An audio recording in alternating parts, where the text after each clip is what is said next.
परिवार में हलचल मची हुई थी। उनकी बड़ी बेटी काजल की शादी तय हो गई थी और पूरे परिवार में खुशी की लहर दौड़ रही थी। लेकिन इस खुशी के बीच काजल के पिता रमेश दीक्षित चिंतित थे। उनकी इस चिंता को उनकी होने वाले समधी कमलेश जी ने भांप लिया। क्या बात है समधी जी, बड़े शांत शांत से लग रहे हैं। मन में कुछ है तो कह लीजिए, वरना आपका पेट खराब हो जाएगा। फिर आप कहेंगे कि समधी जी ने हाजमे की गोली को भी नहीं पूछा। अरे भाई साहब, अब क्या बताऊं, मैं शादी के खर्चों को लेकर बहुत चिंतित हूँ। तोहफे, समारोह, मेहमानों की व्यवस्था, सब कुछ बहुत महंगा हो गया है। वही सोच रहा हूँ क्या और कैसे होगा। ये लो भाई साहब, कह भी दिया और पराया भी कर दिया। काजल बिटिया तो उसी दिन से हमारी बिटिया हो गई जिस दिन से ब्याह तय हुआ। तो डोंट टेक टेंशन, ब्याह का जितना भी खर्चा होगा वो हम सब आधा आधा उठाएंगे, फिर चाहे वो किराने का हो या सुनार का। वाह वाह, क्या बात कही जीजा जी ने। तो फिर रमेश बाबू, अब चिंता छोड़िए, मुनस बचवा के बड़ा स्वागत की तैयारी करो। वाकई क्या ही रिश्ता करवा रहे हो दुर्गेश। मान गए तुम्हारे जीजा, और हमारे समधी तो वाकई बहुत लाजवाब है। कमलेश जी के घर के गेस्ट रूम में दोनों होने वाले समधी बैठकर आपस में शादी से संबंधित बातचीत कर रहे थे। वहीं दूसरे कमरे से पर्दे की आड़ में कमलेश जी की श्रीमती पद्मा सब कुछ चुपचाप सुन रही थी और पल पल उनके हाव भाव बदल रहे थे।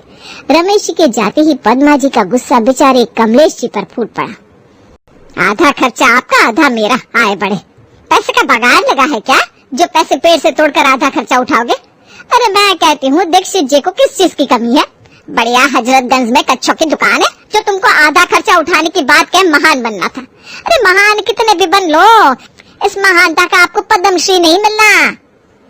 अरे मेरा जीवन तो उसी दिन पूरा हो गया जब मुझे पद्मा जी मिल गई। अब किसी पद्मश्री पुरस्कार की जरूरत ही नहीं है भाई। हाँ हाँ, बस मुझे ही ताने मार लो जी। काजल के बाप के सामने कैसे बकरी के मेमने की तरह मिमिया रहे थे। भाई साहब, आधा खर्चा आपका, आधा मेरा। अरे मैं कहती हूँ, भला ये सब कहने की क्या जरूरत थी? दीक्षित जी के पैसे की कमी है क्या? ढोल में पोल तो बस अपने हैं, पर वो आपको दिखी नहीं जी। अरे पद्मा, बेटे का बाप कितना भी अमीर हो, गरीब ही होता है। माना उनकी दुकान है, उससे बस बेशक खाना पीना चलता होगा। 3 बेटियां हैं, आदमी कैसे कैसे चीज कर रहा है बस वही जान सकता है। बस यही बात आपको समझाने की कोशिश कर रही हूँ कि हमारी भी बेटी है, कल को उसके भी हाथ पीला करने हैं। अगर बेटे की शादी बेटी की तरह करोगे तो बेटी की कैसे करोगे? अरे काहे चिंता करती हो, बेटियां अपना भाग्य लेकर पैदा होती हैं। वो अपने शुक्ला जी की बिटिया, खाने तक को नहीं था शुक्ला जी के पास, पर बिटिया कैसे लखपति के घर गई है। अरे लव मैरिज की थी उसने। आए बड़े, पता बता कुछ होता नहीं, बस बहस करवा लो इनसे। क्या पापा मम्मी, आप लोग भी, आप लोगों की बहस तो खत्म ही नहीं होती। टेप रिकॉर्डर की तरह चालू हो गए तो बंद होने का नाम ही नहीं। कहाँ से जुबान बंद हो इनकी बेटा। गले की पॉज बटन तो 32 साल पहले अपने मायके नारायणपुर में छोड़ कर आई है। मैं कहती हूँ मनोज के पापा चुप हो जाइए, वरना आज दिमाग गर्म है। आज ना बहुत कुछ हो जाएगा। हाँ तो हो जाए आज बहुत कुछ। मैं भी काशी का ब्राह्मण हूँ। एक बार रमेश जी को जुबान दे दी तो शादी का आधा खर्च हम ही उठाएंगे। पापा, ये ब्राह्मण बात बीच में कहाँ से आ गया? और प्लीज अब आप लोग शांत हो जाइए। और मम्मी, पापा ने अगर रमेश अंकल से आधा खर्च उठाने की बात कह दी है तो क्या गलत किया? आखिरकार हमारी भी तो कुछ जिम्मेदारी है। ये लो, ये बोले होने वाले जोरों के गुलाम। ये दिन दिखाने से पहले भगवान मुझे उठा लेता तो अच्छा था। महारानी घर पर आई नहीं होती और ये तो अभी से पल्लू से बंध गए। ठीक कहती है मम्मी, भैया तो शादी तय होते ही बदल गए। अच्छा ही होता मैं 13वें पर पनीर और छेना खिलाता सबको। क्या कहा? अब कुछ नहीं। मम्मी प्लीज, अब बहुत हो गया। ये नाजायज से इसे छोड़ दो ना आप, और आगे क्या करना है ये सोचो। ये तो तुम बाप बेटे सोचो। वो शर्मा के बेटे की शादी में 10 लाख तो खाली कैश आया, और बाकी तो छोड़ ही दो। और हम यहाँ उल्टा आधा खर्चा उठाएंगे। पूरे मोहल्ले में मेरी थू थू होगी। हे भगवान, मैं तो ये सोच रही हूँ कहीं लोग ये ना सोचे कि हमारे मनोज में ऐब है, इसीलिए पैसे देकर शादी कर रहे हैं। मनोज अपनी मम्मी को बड़बड़ाने दे, अपने आप थक कर शांत हो जाएगी। चल तो आ मेरे साथ, बहुत सारी तैयारी करनी है। हाँ जाओ। चादर छोटी है, पैर ज्यादा फैलाओ, सब समझ में आ जाएगा, जाओ जाओ।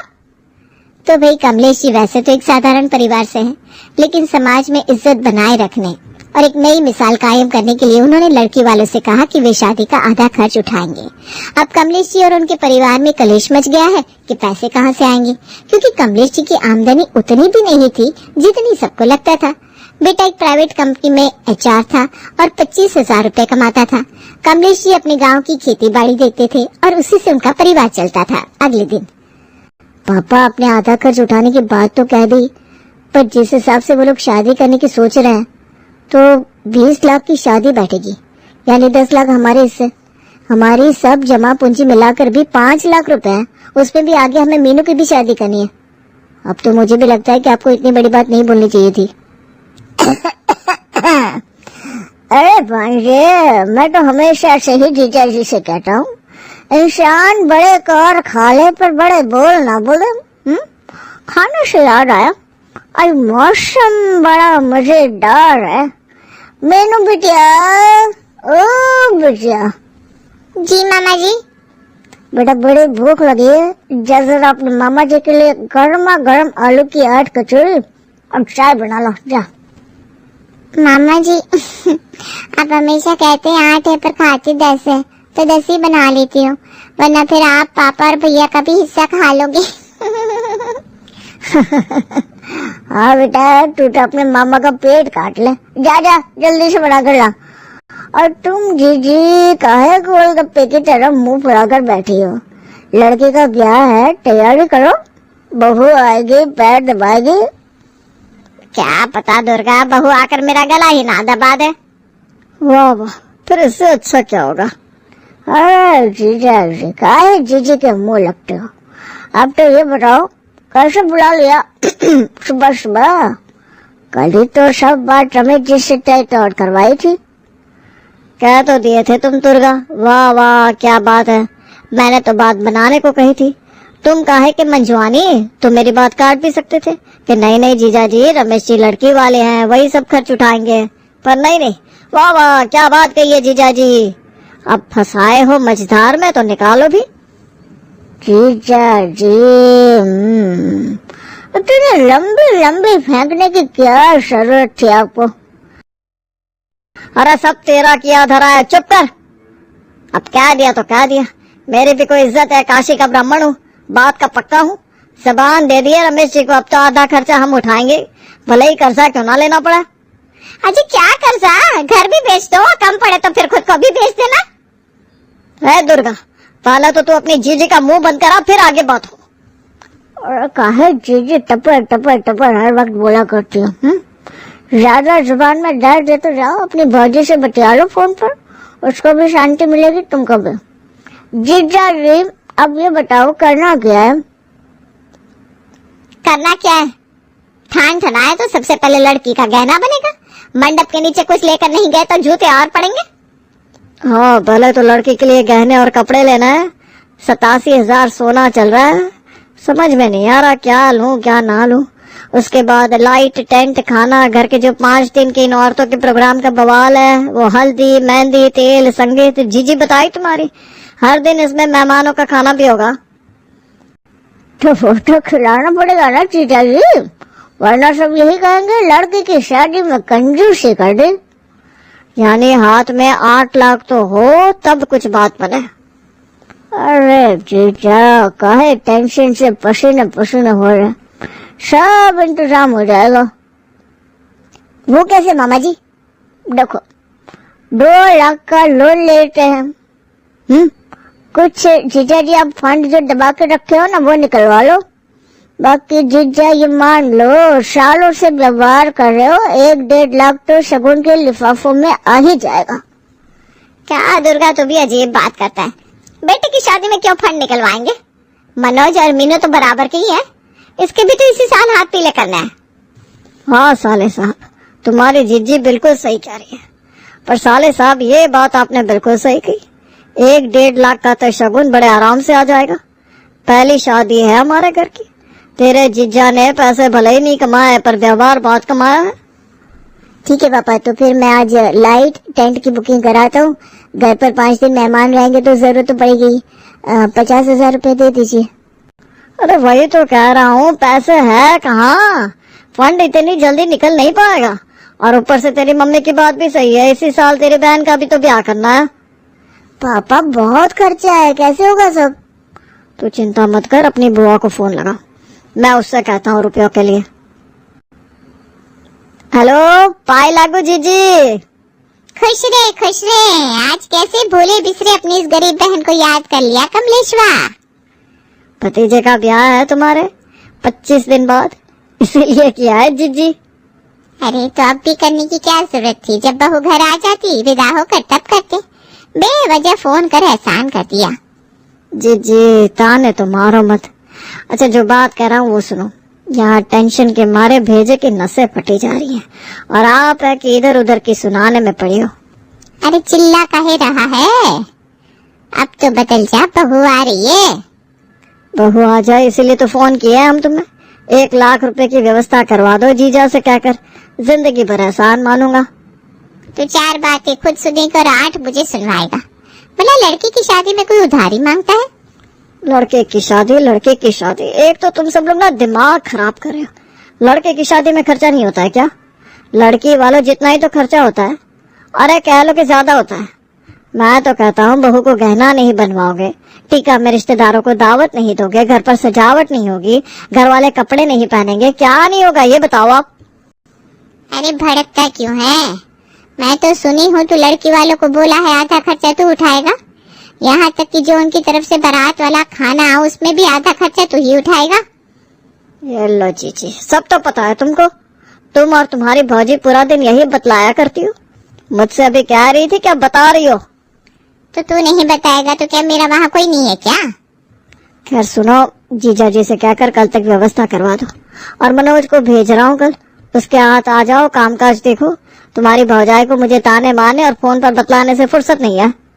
ठीक है तू परेशान ना हो, मैं कराती हूँ इंतजाम। चलो 1 लाख का तो इंतजाम हुआ, 3 का और हो जाए तो सबसे पहले बहू के गहने और कपड़े आ जाए। दुर्गेश 1 लाख का इंतजाम करना तेरी जिम्मेदारी।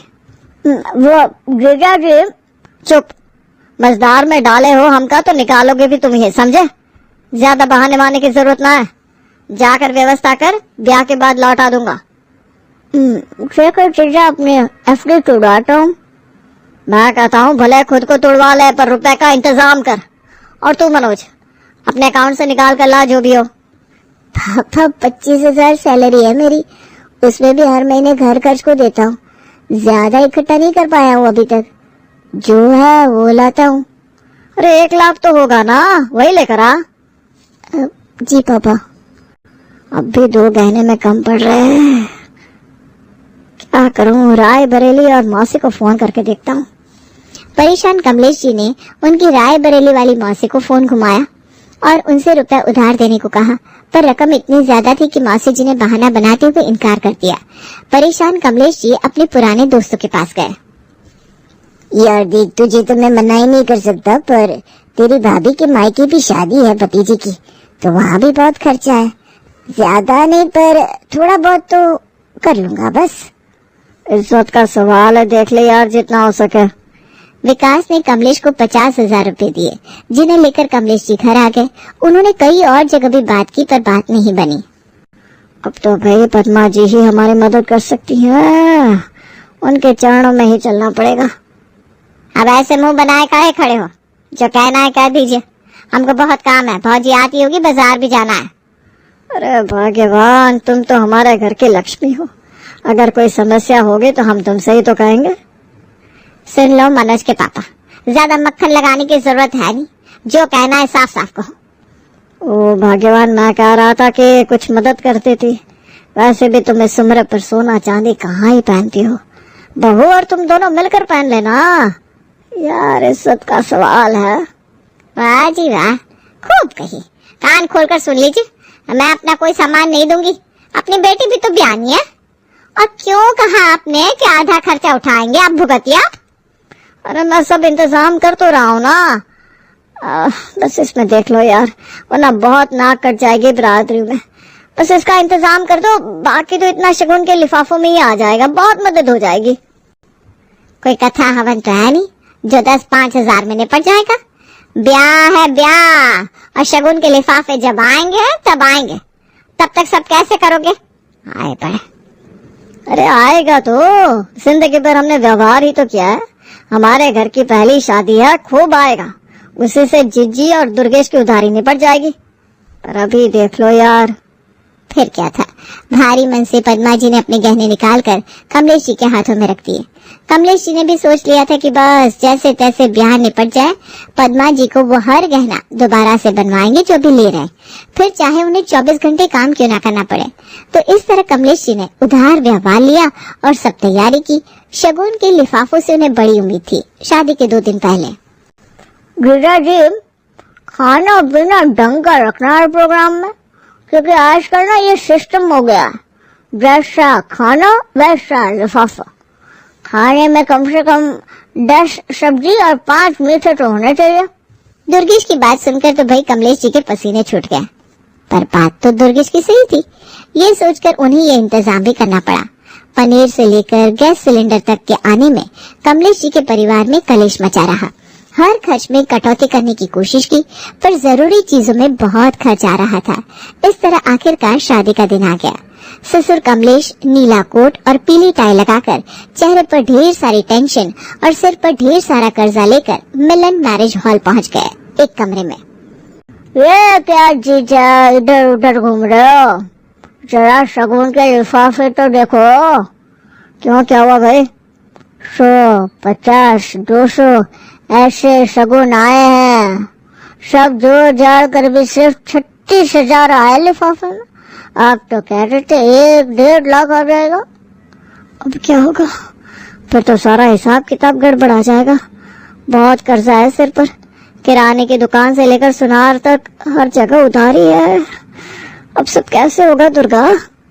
गिरिजा जी, मेरा तो दिमाग काम नहीं कर रहा। हॉल वाले को भी लेना है अभी, ऊपर से इधर उधर के जाने कितनी उधारी है। कैसे होगा सब? सब तेरे जीजा का ही करा धरा है, और तो और मेरा तो सब ले लिया, कुछ नहीं रखा मेरे पास। जहर खाने तक का नहीं रखा कुछ। अब बैठो सर पर हाथ रखकर, जब सब उधारी मांगने आएंगे तो खुद को बेच कर देना। अरे यार, इसे चुप करो। पहले ऐसे ही दिमाग का दहिया हो रखा है, ऊपर से इनकी बकवास बननी हो रही। अनोखी शादी हो रही है ना हमारी, पूरी रिश्तेदारी में थू थू मच जाएगी। अरे कुछ करिए, कुछ सोचिए, वरना घोड़ी और बाजे वाले भी यहीं तगादा करने आ जाएंगे। अरे सोच तो रहा हूँ, घर गिर भी रख दूंगा, फिर सबकी उधारी चुका दूंगा। अभी का तो तुम निपटा दे यार दुर्गेश, इज्जत का सवाल है भाई। क्या घर गिरवी? अरे भाई, शादी के बाद घर में रहोगे या सड़क पर, ये सोचा है? बहू कहाँ रहेगी? हम तो चलो आपकी मेहरबानी से सड़क पर भी रह ले। गिरजा जी, फिलहाल आप बाहर चलिए, सब आपको ढूंढ रहे होंगे। हम इस पर बाद में बात करते हैं। अरे दुर्गेश, तेरा भी दिमाग खराब हो गया है। इनके ये काले बैग में फूटी कौड़ी नहीं है, और घोड़ी वाले से लेकर हॉल वाले तक सबका हिसाब करना बाकी है। तो भाई कमलेश जी के मुताबिक शगुन के लिफाफे आए नहीं थे। उन्होंने सोचा था बैंड, घोड़ी और हॉल का जो वो लिफाफे में आएगा उससे निपटा देंगे, पर उनकी इस उम्मीद पर पानी फिर चुका था। साले दुर्गेश और पद्मा के साथ कमलेश जी की माथापच्ची हो ही रही थी, तभी समधी रमेश जी खांसते हुए अंदर आए। क्या कमलेश भाई, इतनी टेंशन क्यों? और ये जरा साफा ढंग से लगाइए। अरे कुछ नहीं, वो बस। मैंने सब सुन लिया है। अब मेरे समधी को बिल्कुल भी परेशान होने की जरूरत नहीं है। शादी का सारा खर्च मैं ही उठाऊंगा। आप इतने परेशान थे, एक बार बताना तो चाहिए था। और आप भाभी जी, आपके गहने, बड़ा शर्मिंदा हूँ मैं। चलिए सब लोग बाहर चलिए, सब आपका इंतजार कर रहे हैं। अरे नहीं समझी जी, हो जाएगा सब। बस मैंने कह दिया ना समझी जी, सारा खर्चा मैं उठाऊंगा, मतलब मैं ही उठाऊंगा। अब बाहर चलिए, सब इंतजार कर रहे हैं। हाँ मम्मी, बाहर चलिए, सब रिश्तेदार आपको पूछ रहे हैं। चलो अच्छा हुआ समझी जी ने सारा भार ले लिया। कुछ भी हो, मनोज के पापा ने रिश्तेदार अच्छे चुने। अब तो खुश हो ना जीजी, हीरा बहू के साथ लाख मुहर के समधी पा रही हो। हाँ दुर्गा, बहुत खुश हूँ मैं। तो फिर चलो, डीजे वाले बाबू गाना बजाने का इंतजार कर रहे हैं। मैं तो चलो भाई नागिन डांस करने।